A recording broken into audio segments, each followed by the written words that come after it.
Good morning students. हम six lesson भक्ति सूफी परंपराएं धार्मिक विश्वासों में बदलाव और श्रद्धा ग्रंथ ये कर रहे थे।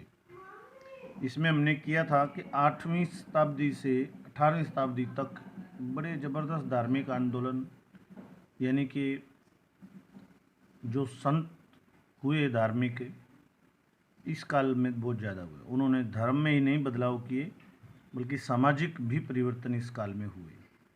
तो वैदिक धर्म इसमें हम समझने का प्रयास कर रहे थे। वैदिक धर्म के में जीवन के 4 उद्देश्य बताए हैं: धर्म, अर्थ, काम व मोक्ष। ये हमने कर लिया था। मोक्ष प्राप्ति के 3 मार्ग बताए: ज्ञान मार्ग, कर्म मार्ग और भक्ति मार्ग। ज्ञान मतलब हमें ज्ञान हो जाए। ये ज्ञान नहीं जो हम पढ़ रहे हैं, किताबें पढ़ ली, धार्मिक ग्रंथ पढ़ लिए, ये ज्ञान नहीं। अपना ज्ञान, अपने अंतर का ज्ञान, सत्य का बोध जो बुद्ध को हुआ था, जो नानक को हुआ था, जो कबीर को हुआ था, जो ओशो को हुआ था, वो ज्ञान असली ज्ञान है। दूसरा है कर्म मार्ग। कर्म करते हुए भी हम मोक्ष को प्राप्त हो सकते हैं। जो भी हम कर्म करते हैं उसको निष्काम भावना से करें। ये गीता का भी सबसे बड़ा संदेश है। कर्मण्येवाधिकारस्ते मा फलेषु कदाचन। कर्म करता जा, फल की चिंता मत कर, फल उस पर छोड़ दे। ये कर्म मार्ग। और तीसरा भक्ति मार्ग, जो हम इस लेसन में मुख्य चर्चा करेंगे, भक्ति मार्ग की। भक्ति आप देखते हो, हम मंदिरों में जाते हैं, वो भी भक्ति है। अपने अंदर जाना भी एक प्रकार की भक्ति है। तो इस भक्ति मार्ग को हम इस लेसन में विस्तार से करेंगे।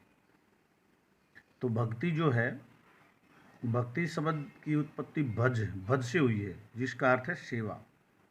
यानी सेवा ही भक्ति मानी गई है। किसकी सेवा? प्रभु की सेवा। और प्रभु की सेवा कैसे होगी? मंदिर में घंटी बजाने से, मंदिर में दिया लगाने से प्रभु की सेवा नहीं होगी। कण कण में प्रभु समाया है, जीव जीव में प्रभु समाया है। प्रभु के इन बंदों की सेवा कीजिए, जीव की सेवा कीजिए, वो भक्ति है। तो सेवा, भक्ति का अर्थ है सेवा। तो संत कवियों की हम बात करेंगे। बहुत जितने भी संत कवि महान हुए हैं, सब इसी काल के दौरान हुए हैं। तो इन संत कवियों की महत्वपूर्ण योगदान इस भक्ति काल में रहा है। और ये संत जो है, 2 मार्गों के संत थे। एक तो सगुण भक्ति और एक निर्गुण भक्ति। सगुण यानी जो परमात्मा के किसी रूप को मानते हैं। राम, कृष्ण, शिव, विष्णु, ब्रह्मा, जो भी है, हमने मूर्ति बना ली, रूप दे दिया, आकार दे दिया कि ये रूप परमात्मा का है, ये परमात्मा है। तो गुण का मतलब उस गुण से है। और निर्गुण का मतलब जो परमात्मा के किसी रूप को नहीं मानते, यानी एक मानते हैं परमात्मा का कोई रूप नहीं है। और ओशो इसके बारे में एक बड़ी दिलचस्प बात कहते हैं। ओशो कहते हैं कि ये जो रूप हैं परमात्मा के, हमने बनाए हैं, मूर्तियां हमने बनाई हैं। हमने जो सुंदर मूर्ति हम बना सकते थे मानव की, वो सुंदर मूर्ति बनाकर उसको परमात्मा का नाम दे दिया। बड़ी मजाकिया लगेगी। वो कहते हैं कि यदि निग्रो परमात्मा बनाता तो वो काला बनाता, मोटे मोटे होठों वाला बनाता।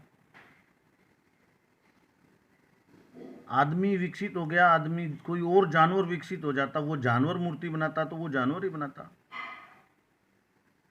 बंदर विकसित हुआ गया, आदमी बन गया। बंदर बंदर के रूप में ही विकसित होता तो फिर परमात्मा को भी बंदर बनाता। तो शगुन में दो धाराएं मुख्य प्रचलित हुई हैं। एक तो राम मार्गी, जो राम को भगवान मानते थे, उनकी पूजा करते थे, उनमें तुलसीदास प्रमुख थे। तुलसीदास के बारे में एक कहावत है, सच्ची है कि झूठी है, कि तुलसीदास कृष्ण के मंदिर में चले गए और वहाँ जाकर उन्होंने कृष्ण को नमन नहीं किया। उन्होंने कहा कि जब तक आपके हाथ में चक्र है तो मैं आपको प्रणाम नहीं कर सकता, धनुष जब आपके हाथ में आएगा तो प्रणाम कर सकता हूँ। तो तुलसीदास राम मार्गी जो संत थे उनमें प्रमुख थे। दूसरे जो कृष्ण को आराध्य मानते हैं, तो कृष्ण मार्गी थे। कृष्ण मार्गी अनेक प्रमुख संत हुए हैं, उनमें सूरदास था, मीराबाई थी। सूरदास से एक पुरानी कहावत है, कविता किसी ने बनाई थी संतों पर, के कौन सा, उसमें एक मुझे याद आ गई। उसमें थी, सूर सूर तुलसी शशि उड़गन केशवदास, बाकी सब खद्योत गण जहें तहें करें प्रकाश। सूर सूर यानी संत कवियों में सूरदास का नाम सबसे ऊंचा है। सूर का मतलब होता है सूर्य, तो सूरदास सूर्य के समान चमकीला, सबसे चमकीला, यानी पहला नंबर सूरदास का। सूर सूर तुलसी शशि, दूसरे नंबर पर तुलसीदास। तुलसीदास को चंद्रमा के समान माना है, शशि चंद्रमा। उड़गन केशवदास, सितारों के समान केशवदास है, तीसरे नंबर पर केशवदास को माना है। और बाकी तब खद्योतगण, बाकी तो फटबीजने, खद्योत तो फटबीजने, फटबीजने हैं, फटबीजना यहाँ चमक गया फिर बंद हो गया, फिर आगे उसकी जैसे पाँख खुलती हैं तो चमकता है, पाँख बंद तो नहीं चमके, यानी एक जगह चमकता है एक जगह नहीं, एक जगह चमकता है, यानी कहीं कहीं अपने इलाके में उनको लोग जानते हैं। ये तीन महान हैं, पूरे हिंदुस्तान में इनको जाना जाता है। चलो, तो राम मार्गी और कृष्ण मार्गी दो हुए हैं शगुन में।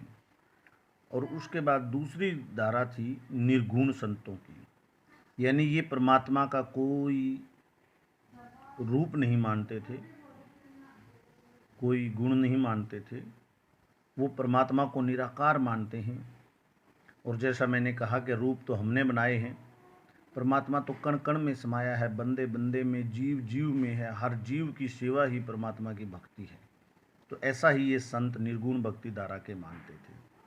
इनमें कबीरदास, नानक प्रमुख हुए हैं। और कबीरदास ने तो आप जानते ही हैं, इस पूजा पाठ को, इस जो जिसको हम भक्ति कहते हैं, आडंबर बताया है।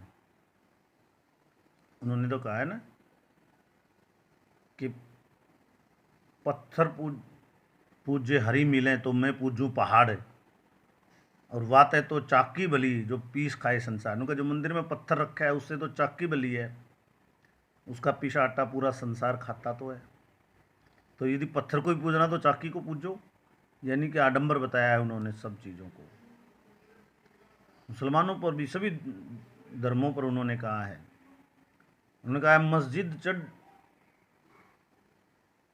मुल्ला बांग दें क्या बहरा हुआ खुदा है, यानी मुल्ला जो है मस्जिद के ऊपर चढ़कर चिल्ला रहा है, खुदा बहरा हो गया क्या।